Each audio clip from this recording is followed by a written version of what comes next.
Process. This is obviously a very important character to a lot of us. Yes. You take it very personal. How personal is it to you? Well, it's funny because I'm a little bit older, but I grew up on a lot of Bruce Timm films, so being able to tell these kind of stories, and especially with Jon Stewart, who didn't really have a history, so you see him on the Justice League, and you're like, who is that? What is he? What's his past? You're like, he's really cool, but what does it mean? And it never really was like exposed or talked to there. I mean, it was in the comics, but for us to do something on screen and unique was an awesome opportunity. I really enjoyed that, and one of the things I like doing is the reason I got into comics and animation was creating stories and how these things come about, what motivates them to do what they do. It is the most fun to me. So to have the opportunity that with a huge character that's in the WB or DC catalog was a super exciting opportunity. So that's for me personally what I loved about it. As a director for this film, what approach did you take to highlighting certain nuances that only Jon Stewart, or that he could bring to this film? I think the thing is like, he's a unique character, and I was telling them over there too, is like, we want to make sure we differentiate what kind of hero Jon is versus what Hal is, right? Hal is a kind of a wisecracking, cocky guy, right? And he shows up, the ring comes in, ends up in his finger, he's like, okay, and he goes to be a hero, right?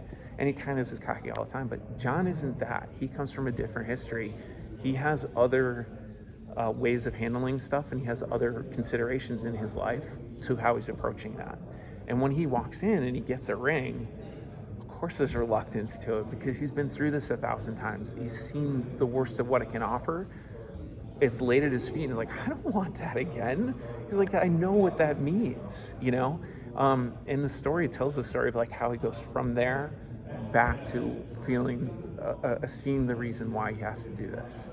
And hopefully in the story we show what kind of person he is, from just running into a burning alien ship and saying, there's someone in there, I have to save them.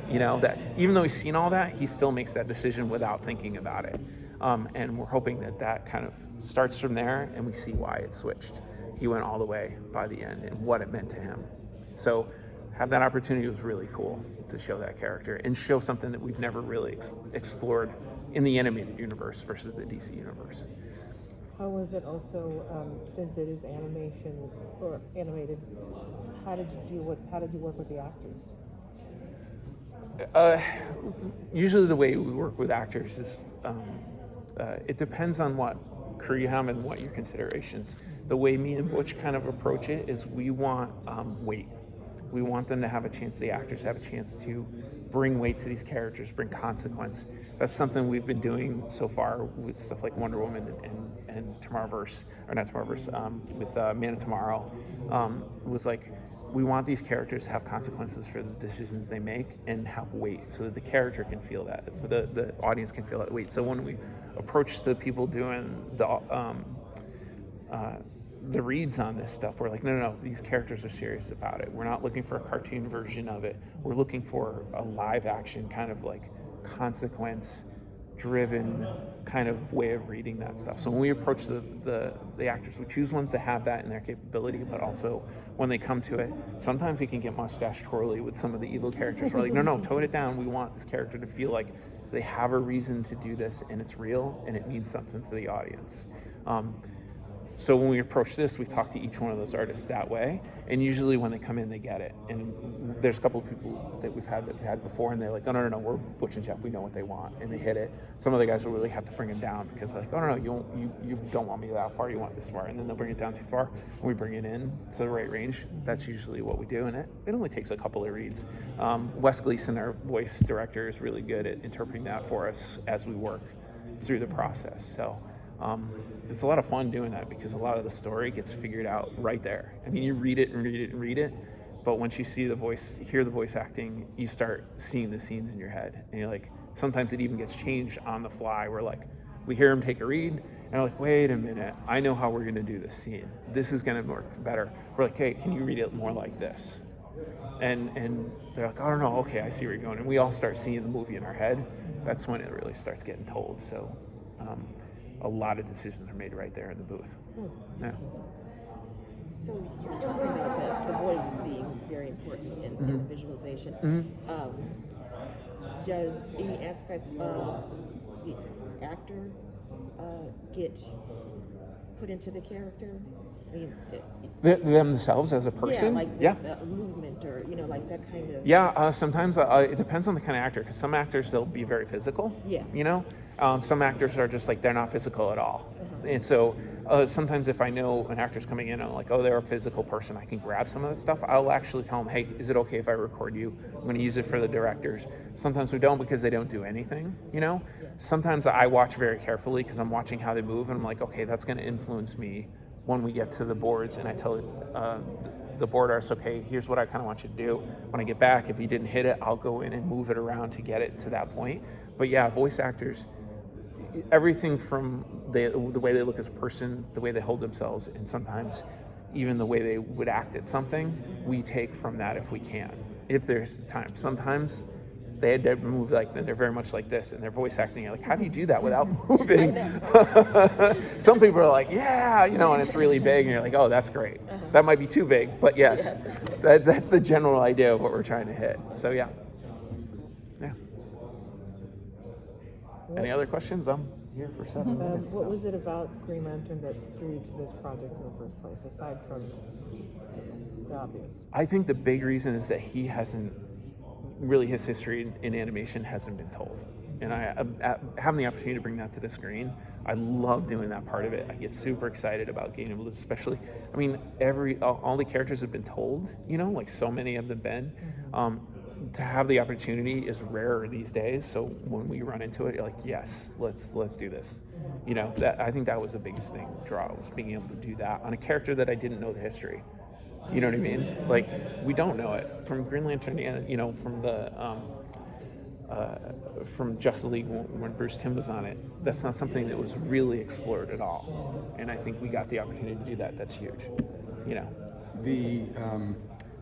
The comics can change the TV show show can change the movie can change the comic. What do you think this movie is going to change in the comic as far as the character, or what's its contribution to the character going to be?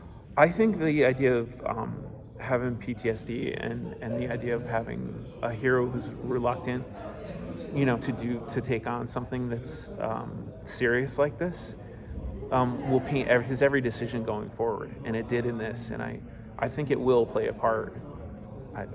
That could be taken from ego, saying, it's more of just saying, like, yeah, that's a wrinkle I don't think has been really explored on a character, especially him. Like, we have lots of them that have, Batman could be seen as that, but Batman's different. Like, he's in the fight because he's like, I want more, I don't care how bad it gets. I'm defending the light no matter what. This is different, John Stewart's the kind of person that selflessly will just say, I don't care who's there, I'm going to stop him. And then, oh, wait a minute, what about all these other consequences that come around it?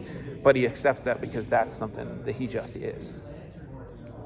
And he keeps traumatizing himself. Yeah, and he has to deal with it. And that's why I think it's cool, because you're like, oh, now I get, if you look at Justice League, the original, that's why he was so serious all the time, and had a serious tone about everything.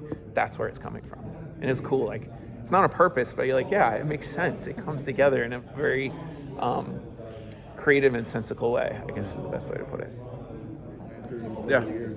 Did you go back to let's make sure this isn't how you wanted. This isn't Guy Gardner. Yeah, that was one of the initial conversations we talked about, when we were talking about Green Lantern. Me and Bush were like, we want to make sure we're not interpreting them as a Hal Jordan 2.0. Or then he's not John Stewart. That doesn't make sense. He has to have his own approach and his own thinking and his own way of approaching everything that he does. So we're like, just make sure that it's not a wisecracking, answer. And besides, we have Green Arrow to do that if we need a snarky comment, right? He's there to help us with that if that need be. So when we were approaching it, no, this is a guy who's been through horrible stuff, and he's being asked to do something different. So that was our approach to it. Know where he's coming from for every decision that he makes. And how much of the source material did you look back on, if anything, to draw any inspiration? It's funny because Butch is the most comic book educated guy I've ever met. He's told me, I mean, I've been into comics since I was 6 years old, but he'll tell me stuff, and I've read comics since, but he'll tell me stuff I've never heard of, and I'm like, wait, what? They were like, what? Even the creators he knows this stuff about. I'm like, and he was kind of like, well, I don't want to do exactly what they've done in every comic. I don't want to do what they've done on every other version. He's like, we're trying to create something different for the animated. So like, here's where we're coming from on this. And so when we were going through the end, like, that's how we're motivating this character. He's been through horrible stuff, but he's a hero deep in his heart. Like, subconsciously, every decision he makes is like, yeah, he's gonna make the right decision. No matter how reluctant he is, he'll just do it and go, oh, I did it again, you know. But not in a comedic way, but more of like, damn it, I'm damaging myself again through this process. So that was the thinking process when we thought about every decision that he made and how he interacts with every single person. That's awesome. And also, was there maybe not a fear, just being cognizant of trying to not to fall into that dark hero trap that we see a lot in superheroes these days. I mean, everyone has to be dark. I mean, Superman in the live action, we got to turn him dark, and it's just like, oh my gosh. I think there's a difference between gritty, right, and being a dark character, and being an inspiration who has trauma, right? So you can take what you see for like Superman, where he kills Zod, you know, at the end. You're like, that's dark and gritty, but that doesn't say anything about who Superman is. Superman would never kill anyone, regardless of what happens. That's not the approach we took with him. We're like, he's actually a hero and a hopeful hero throughout it, and we're not taking that difference. We're not going in that gritty, dark killer.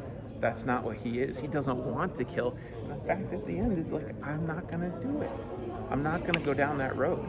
And that's what makes him more interesting and more of an inspiration, I think, that you want to see from Superman, or you want to see from these other characters that are actually heartfelt, inspired characters. Because that, for me, when I was a kid, that's what comics was. It was a positive twist on how you can take the world, rather than taking the world sucks. Absolutely. So that's vital.